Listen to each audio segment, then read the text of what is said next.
Listen.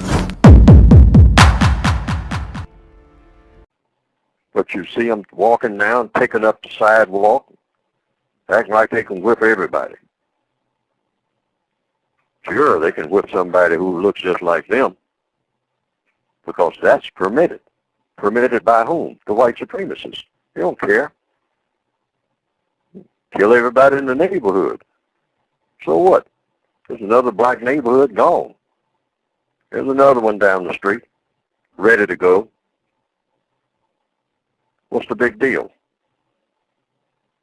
You better be careful about whose space you get into when you get carried away with what you can do to other black people. And what's pitiful about it is most of us know that. Very few of us don't know that. We know whose space to get into. And we know just about how much backing we have. Shame. Shame. Black person in handcuffs. All kinds of tattoos. All kinds of long record for being able to whip everybody since ninth grade. Standing there in handcuffs in an orange jumpsuit in his best hairdo saying, "Yes, Your Honor." Why don't you use the kind of language toward Your Honor that you use with the people that you encounter right there in your neighborhood? The one that you say that you're a master over. The one that you can terrorize. All the females flocking to you and halfway scared of you. Knock them around all over the place. Call them all kind of names. Why don't you call Your Honor that same name? Snatch him from behind the bench. No. See, we're great show people. Greatest show people on earth. 3 9mm, one in your sock, one in your waistband, one in your side pocket. Ready to take on the entire world in a movie. In a homemade video. Or passing a bus stop full of black people fixing to go to work. Or you can terrorize them. Why don't you take on the champ? Which usually is just one or two white supremacists who just come and say, "Now, I think you'd better behave because you're disturbing my peace. Now, if you don't think I can handle you, try me." And I haven't been on this planet forever, but I've never seen a situation on a large scale, or never heard of one on a large scale, of any significance throughout the history of the black male, because that's who I'm talking about, who didn't chicken out in a moment of real crisis. So I don't want to hear it in this stalwart Black History Month about that all-powerful black male, because I've seen our record, particularly in the last, I'll say, just in this area of the world, 60 years. Now, we've had a few who did things the way that they ought to be done.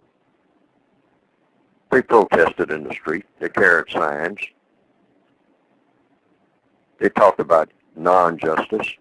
Martin Luther King, people like that.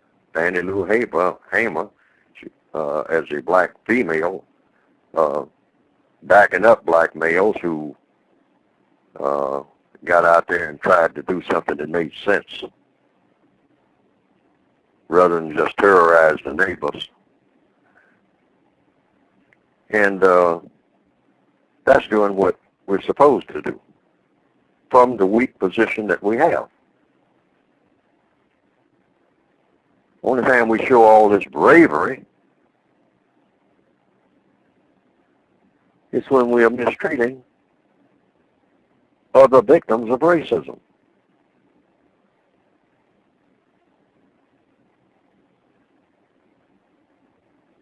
For the most part, some exceptions. Nelson Mandela, exception. Martin Luther King, exception. Malcolm X, exception. A substantial list, but well-spaced. Well-spaced. All those black males in between, usually the ones who are doing hard time, if you look at what they are charged with, most of it is mistreating, whether they're guilty or not, but most of it is for mistreating other prisoners of war, the race war, people that look like themselves, can't stand themselves and want to kill everything that looks like them and laugh about it and call it an accomplishment. Now, I harp on this because this is one thing that should be real passe. As they say in the hip-hop culture, I think they call it whack. That's really whack. I think that's what they call it. Makes no sense at all and has been embraced in every generation. Didn't just start. As far back as I can remember. Black male carrying the Saturday night razor. I'm going to cut me somebody before the night's over. Oh, yeah. Who are you going to cut? Who are you going to cut, Jimmy? Who are you going to cut, Mac? Well, I'm going over to the dance hall. Who's in the dance hall, Mac? I'm going to cut me somebody who breaks bad over at the dance hall. Who is it that's going to break bad in the dance hall, Mac? Somebody that looks like me. Somebody I probably went to school with before I dropped out, and they dropped out. So we meet up 18 years later, and we slash each other to death in the alley. And that's supposed to be a big deal and the purpose for being on the planet. Now, there are millions of black people who think just like that. And they are not all just in this area of the world. They are south of here, in places like Brazil. They look forward to that kind of foolishness. It's an old black tradition while we're talking about black history. That's a huge part of black culture. It needs to stop, and it needs to stop as of tonight. We need to do some thinking and just say enough of that. Been there, done that. Forget it. No more gang tattoos. I mean, who are we fooling? Who can we really whip? A very limited number of people. And certainly nobody who is smarter and more powerful than we are, particularly somebody who is really an army. A system of white supremacy. You know anything about taking that on? No, nothing, zero. Better start tap dancing.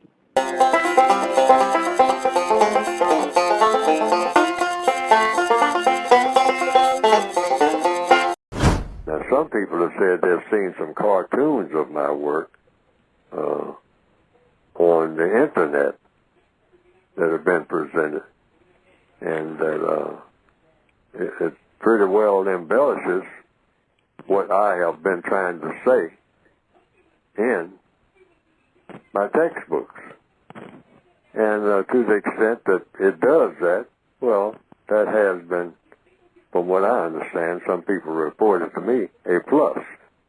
Because they didn't understand what I had written very well, but when they saw those cartoons that just repeated what I was saying and attaching my name to it, and came right out of the book, the material did, they say that they better understood it. And I can understand that because people are kind of visual, particularly in the year 2021 now, more visual than ever.